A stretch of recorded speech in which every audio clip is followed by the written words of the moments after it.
What is up, you guys? Welcome back to Me TV Reviews. I am your host, Mo, and tonight, you guys, we're going to be discussing Only Murders in the Building. That's right, y'all. This is season 4, episode 2, titled Gates of Heaven. Y'all, I ain't gonna lie. I looked at this episode and I was all up in my feelings. I feel so bad for Charles. Oh, he's just grieving, y'all. He don't even know how to process what's happening. So without further ado, let's go ahead and get into the synopsis real quick. And then we're going to get right into the episode. So the synopsis for this one is Mabel and Oliver begin investigating Arconia's West Tower and get trapped inside an ominous game. Meanwhile, Charles is visited by two individuals from his complex past. All right, y'all. So the episode starts off with an old interview from Saz, and she's explaining where she got her need to flirt with danger from. She got it from her daddy, okay? She got it from her daddy. As we see an old video of him jumping off the side of the roof.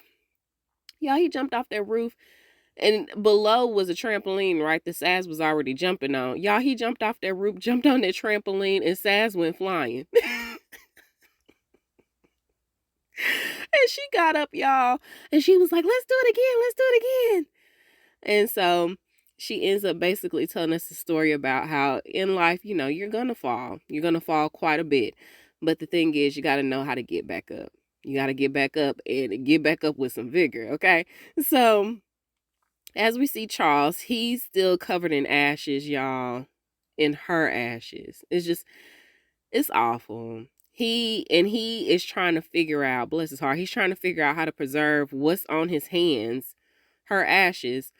And so he was like, okay, I'm going to go to the sink and I'm going to rinse all of this into a mason jar. And so he's trying to save every little speck of her, right? Because this is his friend. This is his friend, y'all. And of course it goes everywhere. He's got the water running. It's just all over the place. It's all on the counter. And so he ends up like kind of like brushing the water, or like moving the water into the mason jar with the ashes. And so now he's trying to figure out where to put her once he goes back into the kitchen. But before he goes back, y'all, Sass ended up like peeking into the bathroom where he was, telling him that she's dead. This is the least of his worries. Well, at least she still got a sense of humor.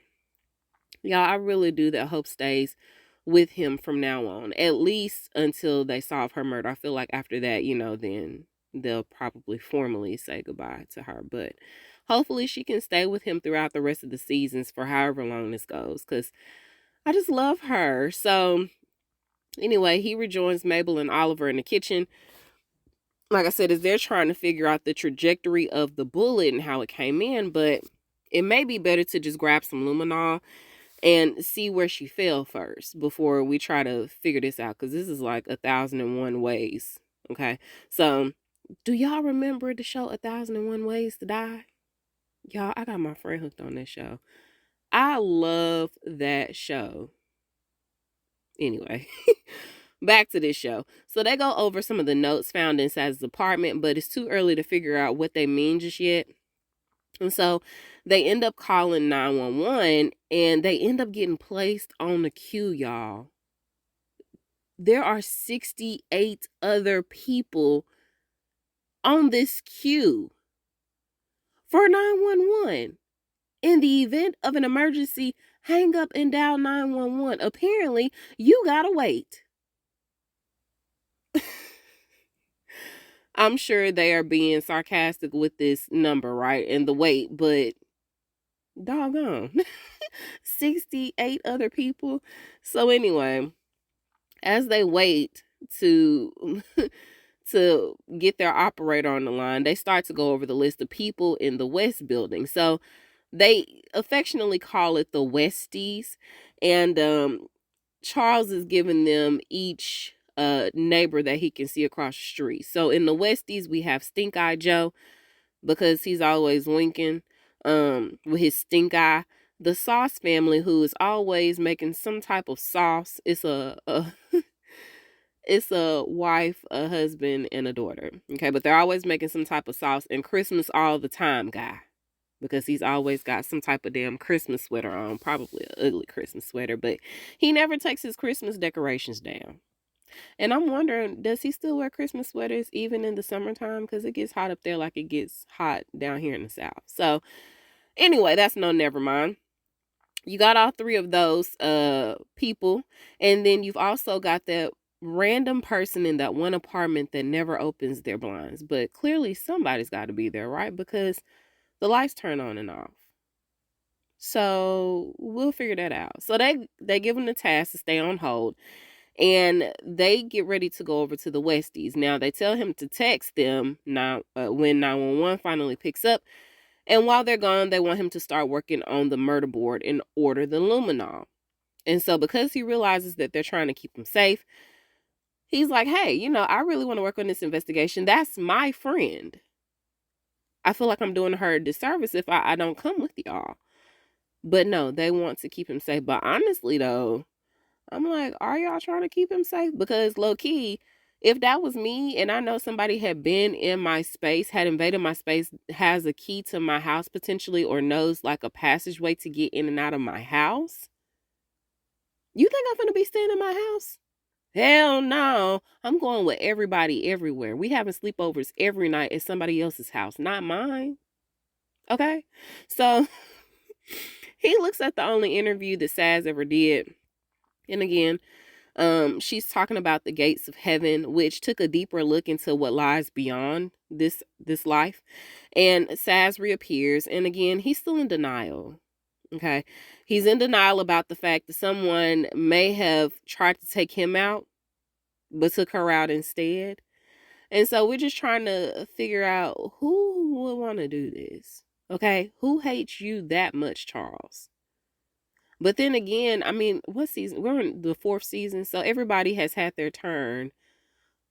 No, Mabel hasn't had a turn with people trying to kill her, but she did get framed. She got framed for murder, but did somebody try to take Charles out? Or did he just have the heart issues? I don't know, but I feel like Brazo has been targeted a couple of times that I know of. So anyway, he hears this noise coming from the closet, right, y'all? When he opened up that damn closet door, why did Jan spring out in the security guard uniform? Jan almost scared me. We saw her little feet at the bottom, and then she's like, "Rah!" Y'all, she done broke out of jail.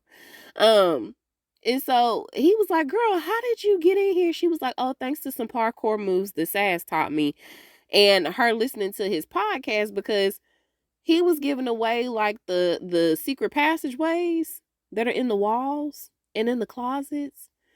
Y'all, again, it could not be me. Do you hear me? Ain't no way. I'm not staying in my house until we get all of this like layered off, bricked off, all the things. You need to be ordering some concrete mix and some bricks along with the luminol, because it's not happening. So she comes back to talk about Saz. And she says that she called Saz, or she talked to Saz about a week ago, and it seemed like Saz was really sad. And so she's just trying to figure out where she is, because she hadn't heard anything else from her. And so he was like, he didn't know if he really wanted to tell her, because he's not sure if she's a suspect or not, or if she's there to try to off him, because he probably was the intended target, right? And so she was like, look, if you don't tell me where she is or what's going on, I'm gonna kill you. I have been restraining myself because of Saz. Okay, so tell me where she is. So meanwhile, on the west side, Mabel and Oliver start to meet the neighbors and look around their places, right, under the guise that they're looking for possible places to film, because they've also heard about the podcast being turned into a film. And so Stink-Eyed Joe is the first person that they go see. And y'all, he looked like One-Eyed Willie, because at this point, y'all, he done put a patch over his eye. Now, he says that he put that patch there because he was tired of holding like a compression thing to his eye.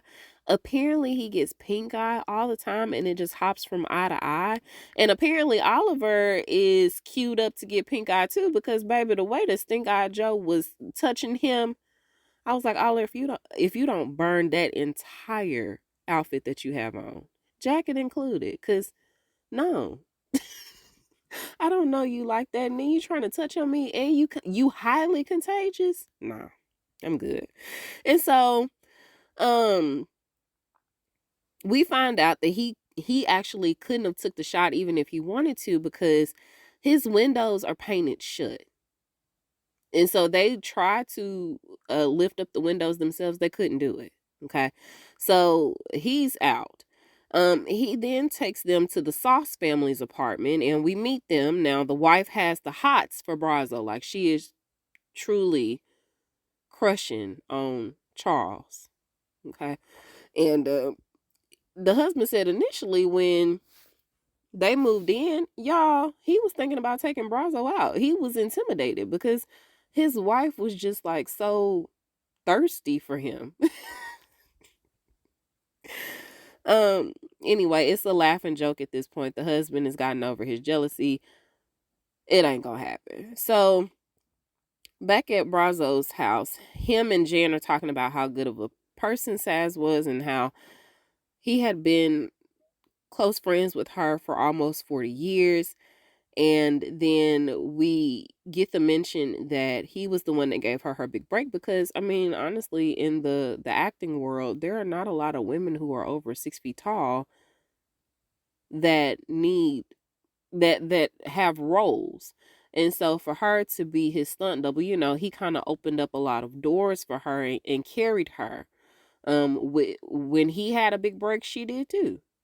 So, their friendship stemmed for almost half a century. That's crazy. And so then she mentions how Saz was worried about him, that somebody was out to get him. And she started mentioning all of the different little notes or phrases from the notes that she had wrote down. And so she told him that Saz had started looking into people in the building because she believed that there was still another murderer out there.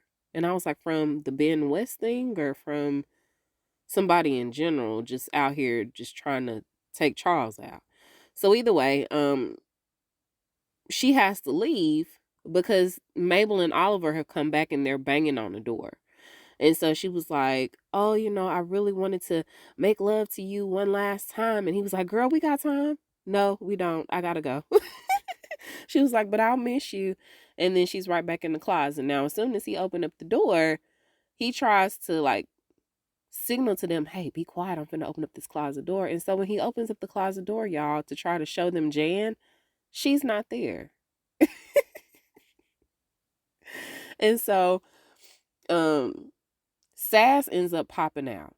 And she said something, y'all, he's been talking to Saz this entire episode. And Oliver thinks that he's gone cuckoo for Cocoa Puffs. But Mabel is like, I've talked to a couple of dead people a day in my time. So she knows that he's probably just still in the grieving process. But let's back up a little bit. Okay. So in the Westies, Mabel and Oliver are playing Oh Hell. That's the name of the game. I don't know if that's a real thing or not. I've never heard of that game, but there's a lot I don't know. So anyway, they're playing Oh Hell. And Mama Sauce is mentioning how she knows Charles be looking at her through his window. Who's that peeping in my window? Anyway, so like I said, she mentions how Charles is supposed to be her hall pass, but the husband was like, yeah, that's the whole thing. You're not supposed to be able to sleep with this person in like real life, so he can forever be your hall pass. But I think if she ever gave Charles the time of day, if they ran into each other like that, Charles wouldn't know how to handle that lady. So, when she starts talking all nasty, her daughter don't want to hear that. And so she was like, oh, I need to go to the bathroom. I need a little pick-me-up. And she asked if the knife is still in the bathroom. And the dad was like, yeah, I just sharpened it. And so as soon as he said that, y'all, Mabel and Oliver are looking at each other like, what is happening? So one raised eyebrow, okay? And so concern grows even more. That other eyebrow gets raised because the dad says that he needs to take a hit and heads to the bathroom too. Now, what the hell is in the bathroom, you might ask, okay? It's a Westie secret, according to them. Now, until Oliver Oliver actually wins the next game of Oh Hell. And they're like, oh, Oliver, this is great. You deserve to take a hit. And so they lead him into the bathroom. Y'all, when he get in there, why is it a damn ham hanging from the shower curtain rod? That's gross. So y'all just gonna be eating ham while you... Okay, yep. Where do y'all hang the ham while you take showers and baths? I'm just wondering. Do you hang it in your room? Do you take it to the kitchen like where it should be? What do you just leave it there? Too much. Okay. So they ask about the mystery apartment because the mystery apartment has a lockbox on it where you got to type in the number code, right, to get in. And daughter Sauce Anna slips up and reveals that someone with the last name Dudenhoff stays there. And so as soon as she slips up, the mom like kicks her, like, girl, shut up.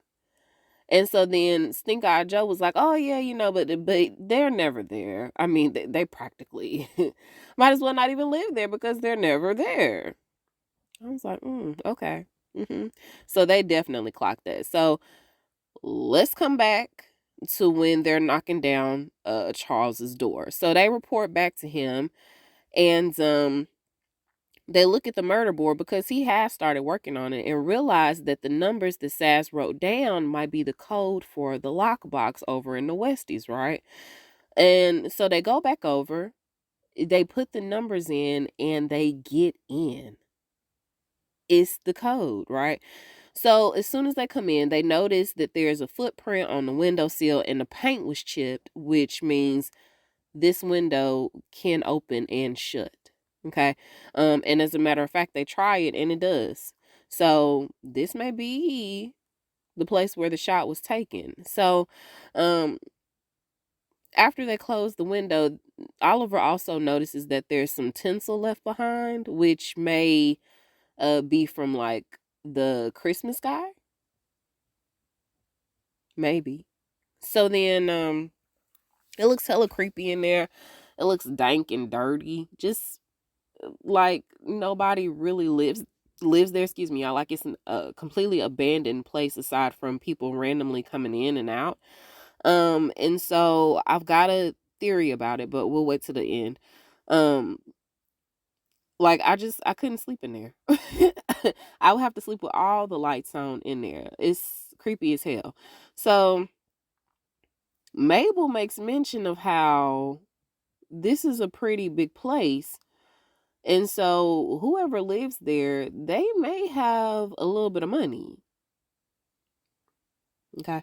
So they also notice that whoever lives here, y'all, it's a pet pig in the tub. Now, let me take that back. I don't know if it's a pet pig, but it's a pig in the tub. And I love the little nicknames that Mabel tried to give it. She said like Notorious P.I.G. or Piggy Smalls. I love Piggy Smalls. It's so cute. And so I was just like, again, how is anybody bathing in this place? But maybe nobody is actually bathing here. We'll save that for later. So just as they're finding this pig, y'all, somebody starts to bang on the door and they try to unlock the door. Now, the only reason that they cannot get in is because they put the deadbolt on. And so they finally decide to look out the peephole to see if it's somebody still there. But by the time they open up the door, y'all, they gone. So we don't know who it was, but it could have been one of the neighbors in the Westies, right? And so they gather up all their evidence and get the hell up out of there. And Piggy Smalls also makes a run for it too. Get out of there while you still can. So Charles gets a notification that the Luminol has arrived downstairs, and he just cannot get out of his own head. He cannot face the fact that somebody was trying to take him out. But after talking to Sass for a quick second, he does finally muster up the courage to get up. And just as he's finna get ready to go to the door, y'all, the damn police rush in looking for Jan because they now know that she has escaped prison by the parkour and what she say, the psychosexual whatever. I was like, that's a whole explanation that we did not need to hear. But either way, she's gone and they're looking for her. So as the police rush in, of course, Oliver and Mabel are right behind them. And our favorite lady in blue, y'all, Detective Williams, is back. I love her. And she explains how Jan escaped. And Charles holler out, "See, I told you she was here." And so Detective Williams look at him like, "Hold up. I know you didn't say what I think you just said. She was here and you didn't call to report it?" But in my head, I'm thinking, how in the hell is he supposed to call and report it when he's already on the damn queue? He's already there to report it, ma'am. And so as she's asking him this, y'all, this was like perfect timing, the most impeccable timing from this 911 operator, because she finally came over the line and asked him what his emergency was. And he was like, yeah, I'd like to report a murder. Y'all, the way Detective Williams was cussing, she sounded like Mudley off of Wacky Races. What was the name of his drive? Dick Dastardly. Dick Dastardly and Mudley. Y'all, she was. So they try to hurry up and spray the luminol while the police are down in the basement trying to collect evidence from the incinerator, right? But Charles, before they started, Charles needed a moment. And so he was like, let me just go sit down for a second. So he goes in his room. And of course, Sass has popped back up. And they share a story of when she first became his stunt double or something like that. And she ended up inviting like a lot of guys from the set over to his house to play poker. And it ended up developing into all of these like long lasting friendships that he had. And he really appreciates her because she brought him friends. She took care of him. And y'all, when he asked what he was going to do without her, I almost cried. I was like, Charles. Oh, it just brought a tear to my eye.